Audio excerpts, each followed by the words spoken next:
रवीश कुमार की इस फिल्म के बारे में, लेकिन गोदी मीडिया ऐसी सम्मानित पत्रकारिता के बारे में बात नहीं करता।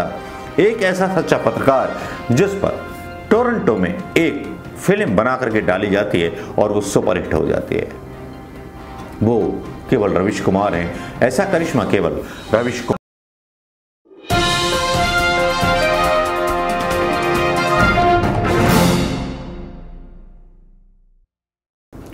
दोस्तों नमस्कार, मैं मनोज कुमार शर्मा। आज कोई सियासती बात नहीं होगी, आज कोई ऐसी बात ना होगी जिस पर मोदी के ऊपर तोहमत लगाई जाएगी, लेकिन ऐसे एक पत्रकार के बारे में बात करना बहुत जरूरी है दोस्तों, जिसने इस हिंदुस्तान की जो है पत्रकारिता के तौर पर लाज बचा रखी है। जी हाँ, बात करूंगा रवीश कुमार की। उस रवीश कुमार पर जो रवीश कुमार सच के अलावा कुछ नहीं बोलता। लगता है जैसे उन्होंने शपथ खाई हो हिंदुस्तान के संविधान की, मैं सच बोलूंगा, सच के सिवा कुछ नहीं बोलूंगा। ये वो जलवा है रवीश कुमार का जो टोरंटो तक धूम मचा देता है, जिस टोरंटो तक जो है ना तो अर्नब गोस्वामी, ना मोदी, ना गोदी मीडिया का कोई पत्रकार उन ऊंचाइयों को छू पाता है। आज रवीश कुमार की बात मैं राजनीति से हट करके, कंट्रोवर्सी से हट करके, किसने किस पर क्या आरोप लगाए उस पर बात नहीं करूंगा। सचिन और गहलोत के बीच क्या बात हुई उस पर बात नहीं करूंगा, लेकिन आज बात करूंगा रवीश कुमार पर। रवीश कुमार ने जितना देश का मान बढ़ाया है, कम से कम मोदी जी की इज्जत बचा ली है। कम से कम कुछ पत्रकार जिंदा हैं जो सच्ची आवाज बोल सकते हैं इस हिंदुस्तान में, जिसको मोदी का हिंदुस्तान कहा जाता है। जब रवीश कुमार के इस्तीफे की खबरें उड़ती हैं कि एनडीटीवी पर अदानी का कब्जा हो गया, तब वो बोलते हैं मैं इस्तीफा क्यों दूं, क्यों हीरो बनना चाहूंगा मैं। बहुत सारी ऐसी चीजें हैं जो हिंदुस्तान के उन लोगों का दिल मतलब जीत लेती हैं, जो लोग जानते हैं कि रवीश कुमार किस लोह लंगड़ का और किस पंच तत्व का बना हुआ व्यक्ति है। पंच तत्व में आप वायु, अग्नि और पता नहीं क्या क्या बोल सकते हैं, लेकिन सत्य, अहिंसा, ये दो वो शब्द हैं जिनसे मिलकर के रवीश कुमार का निर्माण होता है। रवीश कुमार के बराबर कोई नहीं।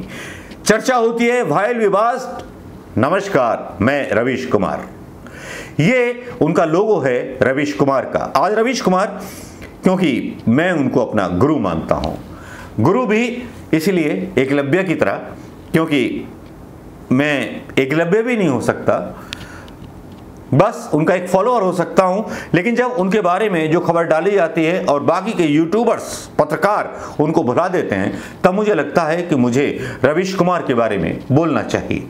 रवीश कुमार को इतना बड़ा सम्मान मिला है जो मैं आज आपके बीच बांटने और साझा करने आया हूं। दोस्तों, इश्क में शहर होना और बोलना ही है पुस्तक के लेखक एवं चर्चित पत्रकार रवीश कुमार पर आधारित फिल्म वाइल्ड विवाद, नमस्कार मैं Ravish, Toronto international film festival में देखी गई। इस फिल्म को विनय शुक्ला ने बनाया है। टोरंटो फिल्म फेस्टिवल अंतर्राष्ट्रीय फिल्म समारोह में है। यह समारोह 5 से 18 सितंबर तक चलेगा। TIIF 2022 में ईमानदारी के साथ बनी फिल्में दिखाई जाएंगी। इससे पहले रवीश कुमार को मैग्सेसे पुरस्कार से सम्मानित किया था, जिसको लेकर के गोदी मीडिया और मोदी मीडिया में सब में आग लग गई थी। बड़े बड़े सवाल उठाने लगे थे वो दलाल लोग, वो न्यायपालिका को खरीदने वाले, वो पत्रकारिता को खरीदने वाले लोग। लेकिन रवीश के ऊपर दाग भी नहीं था। रवीश का सपना कभी देवानंद जैसी एक्टिंग करने का था, लेकिन मैं भी कभी कभी देवानंद के स्टाइल में वीडियो डाल देता हूँ, वो अलग बात है। ये मैग्सेसे पुरस्कार जो था एक बहुत बड़ा पुरस्कार था, इसके बावजूद उनके आलोचकों ने इस पुरस्कार पर भी सवाल उठाए थे। आज भी बेबाक पत्रकारिता के लिए रवीश कुमार को सोशल मीडिया में गाली देने वालों की संख्या में कमी नहीं आई है। वहीं रवीश को पसंद करने वालों का कहना है कस्तूरी की महक छुपती नहीं है। टोरंटो फिल्म फेस्टिवल में एनडीटीवी के एंकर रवीश कुमार पर आधारित फिल्म को शामिल होने पर तरह तरह की प्रतिक्रिया आ रही हैं, बहुत सारी प्रतिक्रिया आ रही हैं, और लेकिन अभी तक भारतीय जनता पार्टी के नेकर में अभी आग लगनी बाकी है। अब आग लगनी बाकी है, इस आग को हम लगा देते हैं। रवीश के ऊपर बनी हुई फिल्म पर टोरंटो के उस हॉल का क्या हाल था जहां ये फिल्म दिखाई जानी थी। एक पत्रकार की आंखों देखी कहानी यहां सुनाना चाहूंगा। रवीश पर बनी फिल्म देखने को कनाडा में 500 लोगों की क्षमता वाला हॉल पूरा भर गया था। देखें और सुने हुआ क्या था। रवीश कुमार पर विनय शुक्ल द्वारा बनाई गई फिल्म, जो मैंने पहले ही बता दी है, वो आई और अब ये जो वृतांत है वो मैं बताना चाहता हूं। वहां का जो पत्रकार था वो ये बात बोल रहा है। रात 8:30 बजे वहां से चला था और 72 किलोमीटर का सफर तय कर 9:20 घर आया। अब सुनिए वृतांत फिल्म नमस्कार, मैं रवीश कुमार का। कल शाम 6 बजे हम टोरंटो डाउनटाउन के स्कॉटिया बिल्डिंग में पहुंचे। तब नीचे एक काफ़ी लंबी कतार में हम भी लग गए, लेकिन हमारी फिल्म का समय हो रहा था। इसलिए जब हम यहाँ खड़ी मैनेजर से बात की तो उन्होंने सीधे ऊपर जाने को कहा। ऊपर हॉल नंबर 8 में हमारी फिल्म शुरू होने वाली थी। हॉल के मुख्य दरवाजे में सन्नाटा था। हमें लगा कि सीटें खाली होंगी, कोई देखने नहीं आया होगा, लेकिन हम ये भी कल्पना कर रहे थे कि पीछे देख के सीट का पूरा आनंद लेंगे। खाली होगा फिल्म हॉल टोरंटो का 500 वाला, लेकिन कोई सीट खाली नहीं थी। हमें सबसे आगे बैठना पड़ा। कोई 55 साल बाद इस तरह की फिल्म देखना मजबूरी थी। मतलब 55 साल में पहली बार आगे की सीटों में बैठ करके ये पत्रकार जो थे रवीश कुमार की वो डॉक्यूमेंट्री देख रहे थे, जिसको टोरंटो फिल्म फेस्टिवल में शामिल किया गया था। फिल्म शुरू नहीं हुई थी और लाइटें जल रही थीं। एक नज़र पीछे घुमाई तो हॉल में 70% गोरे गोरियां, चीनी, जापानी और कुछ अफ्रीकी थे। देर तक नज़र गड़ाने के बाद पाया कि कुछ हम जैसे हिंदी पाकी भी है। 5 मिनट बाद लाइट गुल और एक गोरे ने आकर इंडिया के टीवी एंकर रवीश कुमार के बारे में बताया। कुछ विज्ञापन आए और फिर आवाज आई, नमस्कार, मैं रवीश कुमार। ऐसा लगा कान में अमृत की बूंदें झर रही हों। गोरों के मुल्क में हिंदी की आवाज सुनना अपने आप में एक सम्मान की तरह था।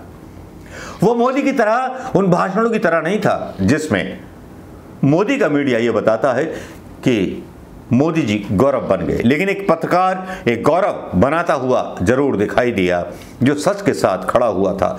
दिल्ली के ग्रेटर कैलाश स्थित एनडीटीवी का ऑफिस दिखा। प्रियदर्शन, निधि कुलपति, सुशील मोहपात्रा, सुशील बहुगुणा उसमें दिखाए गए। उसके बाद शुरू हुई ये फिल्म 2014 से 2019 के बीच के काल की है। देश में एक ऐसा माहौल है जिसमें ना रोजगार है, ना लोक कल्याण है, ना किसी को इस माहौल पर टिप्पणी करने की इजाजत है। ये आज़ादी है। अन्य सारे टीवी एंकर सुधीर चौधरी, अर्नब गोस्वामी, अमीश देवगन एक ही राग जो है अलापते हुए दिखाई पड़ रहे हैं। जोर से बोलो मोदी के राष्ट्रवाद की जय और इसका विरोध करने वालों की क्षय, मतलब उनका नाश कर दिया जाए। उनके सुर में सुर, सड़क छाप ये लोग भी मिलाते हैं जिनके पास रोटी तो नहीं है लेकिन बोटी है। बोटी मुसलमानों के खिलाफ आग उगलवाने के लिए। रोजगार की बात करने वाले, रवीश कुमार को फोन पर धमकाने वाले, माँ बहन की गालियां देने वाले, उन्हें काट डालने की जैसी बात कर देने वाले लोग रवीश धमकियों की परवाह नहीं करते, ना चिंतित हैं, बल्कि उनसे फोन पर भी मजे लेते हैं। एक देशभक्त को कहते हैं कि अच्छा, मुझे तुम सारे जहां से अच्छा हिंदुस्तान हमारा पूरा गाना पढ़ करके सुना दो। देशभक्त दूसरी लाइन नहीं बोल पाता, लेकिन रवीश को गाली देने में उसकी जबान नहीं रुकती। अरवन नक्सल के नाम पर उत्पीड़न और उमर खालिद की गिरफ्तारी पर सुशील बहुगुणा, मोहपात्र कोई इनपुट नहीं दे पाते, क्योंकि एनडीटीवी का कोई भी स्रोत सूचना नहीं देते।